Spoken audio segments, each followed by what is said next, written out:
Hello dear soulmates, welcome back again to my YouTube channel. Here is the sewing part of the previous video I uploaded a few days ago. If you haven't seen it, I will encourage for you to go and check it out so you get a better understanding from where I am starting this from. So this is the sleeve now. Here is the sleeve.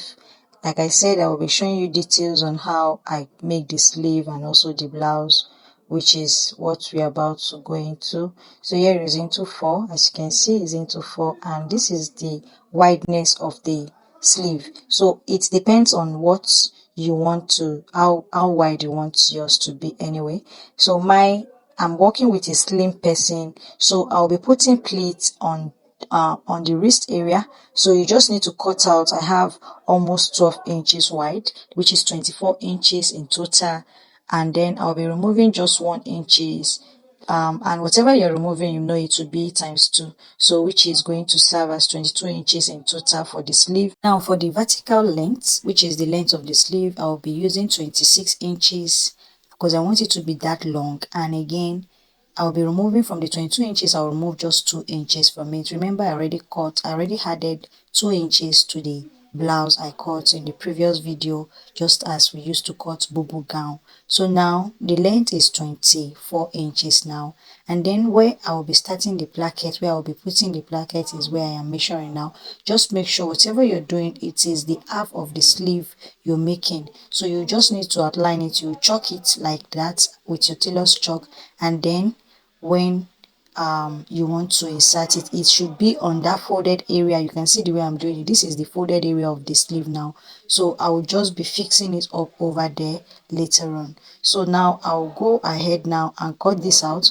Remember, this is 22 inches wide, and the sleeve we already cut is 10 inches on the armhole area. Why this is 22 inches, 10 inches, which is 20 inches, why this is 22 inches, just so it has, it will be having, allowance. So you sew it and then you just leave that as a sewing allowance. So that's all about the sleeve. The next thing I'll do is cutting this clip for the partlet of the sleeves I'm making. So this is 2 inches wide and we'll be needing 10 inches in length. So you can see the way I'm doing it. So I'll just cut the 10 inches out now. And note, when you fold it after sewing, you flip it up to the other side. You just cover it up and then you'll be left with 3/4 of an inch. So here is the bodice of the pattern I am making, which is the blouse. So this is the neckline. As you can see, I already made the shoulder line. This is the sleeve here and also the other sleeve. So I'll just be showing you in details how I have gone sewing the partlets into the neckline. So this is it. You can see the way it is there. So I don't know if you can see it clearly. Here is the two. Remember, I said we'll be cutting one short and the other will be long, and the short one will end where the slant, the one I put the other time, get to. So what you do, where that place is, the short area there, you just notch it. After stitching it, you notch it. Why I'm doing that is because when by the time you flip it up to the wrong side, the place will be neat. You can see the way it is. So this is it on the front area here. So we need to cover this up so it is overlapped, and we don't need anything to be swelling there. So that is why you have to notch that area there where the stitching is. I hope you understand what I just explained. So this is the back area now.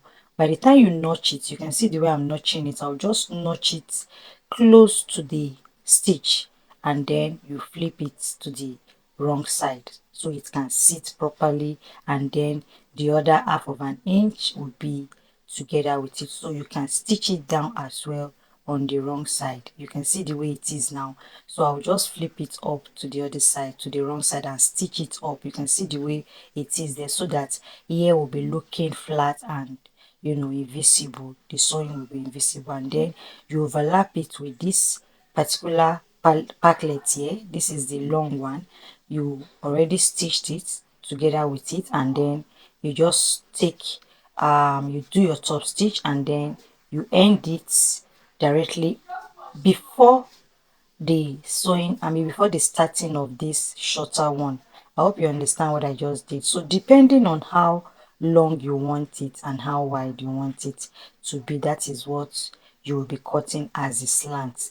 Initially I cut almost 9 inches to 10 inches for the length of the front depth, including the slant. So I hope you understand that. So now I'll just be showing you in details about the finishing part. You can see the way it is, how lovely this is looking. I already finished with the neckline. As you can see, this is the partlet now.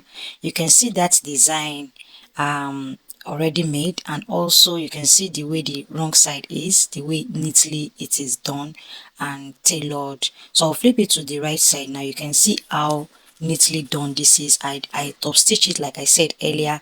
I top stitch it like so, and then I ended it on the other end there, which is where the short one starts from. So I'm just going to explain in details how I shaped this neckline. So now after putting up all these partlets, before putting a bias round the neck, after finishing with it, you have to top stitch all the partlets before doing that. So you organize your neckline like so. After putting the partlet, is what I am saying now, into your neckline. So you curve your neckline like so. You can see the way it is, and then you give it the shape. You can see the shape. You cut it down. Maybe you go down by 1.5 inches from that sharp edges here. You can see the way it is. You just give it a you go down by 1.5 inches, and then you connect it back to the shoulder line. It is after joining both together, you take your measuring tape, you go down by 1 to 1.5 inches, and then you cut it, connecting it back to the shoulder line before joining your bias around the neck. So that is all about that. So this is the sleeve. You can see the partlet clip I made. I already attached this button. So where I put the button on the right side is exactly the place I stitched in the clip partlet from the wrong side, so it matches by the time you clip it. And this is a sleeve opening. Now I already I did a bit of pleat, so it is a bit confident and full on that wrist area. So I'll just be closing it up with gum, and that's that about that. So this is a side rushed I made. So this is just a strap, a long straps made. This is the wrong side now. So what I did is, after stitching the top with the inches, I cover it up. You can see the way it is. I made a straps, like you can see the way I did it now. I added like a 10 inches to 8 inches, and then you finish it up like so. You go in with the seam line on the middle part, you stitch it first, and then you attached the straps on both sides. Now before doing that, you secure it on the beginning of the strap. So it is as easy as you can see. If you don't understand, you can watch it all again so you get a better understanding. So here is the trousers now. This is the front side now, and this is both of the sides of the pants.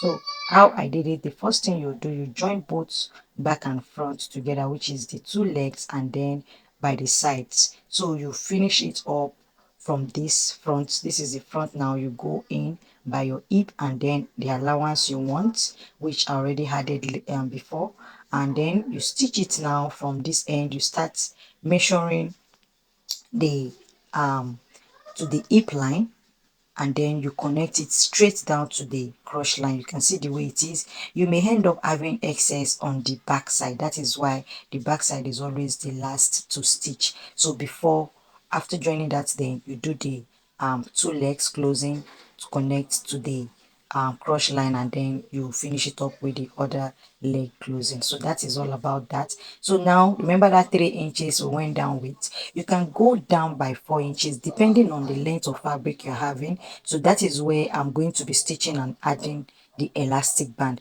So now I will just be explaining shortly how to make your trouser look so clean and smart. So I'm not going to be stitching this, I'm just going to be putting stay to it so it doesn't get rough. So here is the elastic band. You can see I already attached the elastic band. You can see how neatly that is. So on the down part, I'm just going to be, like I said earlier, I'm just going to be putting gum on this down area, because I don't want the stitch, because of the fabric I used, I don't want the stitch to be rough, just like the way you're seeing it now. So I'm just going to be putting a stay, so it's gum, so it sits properly. So thank you guys for watching. I hope you enjoyed this video. Please, if you haven't subscribed, subscribe to my channel, like and comment where you're watching this video from. Until I see you again in the next one, turn your notification bell on so you get notified when I upload new ones. Bye.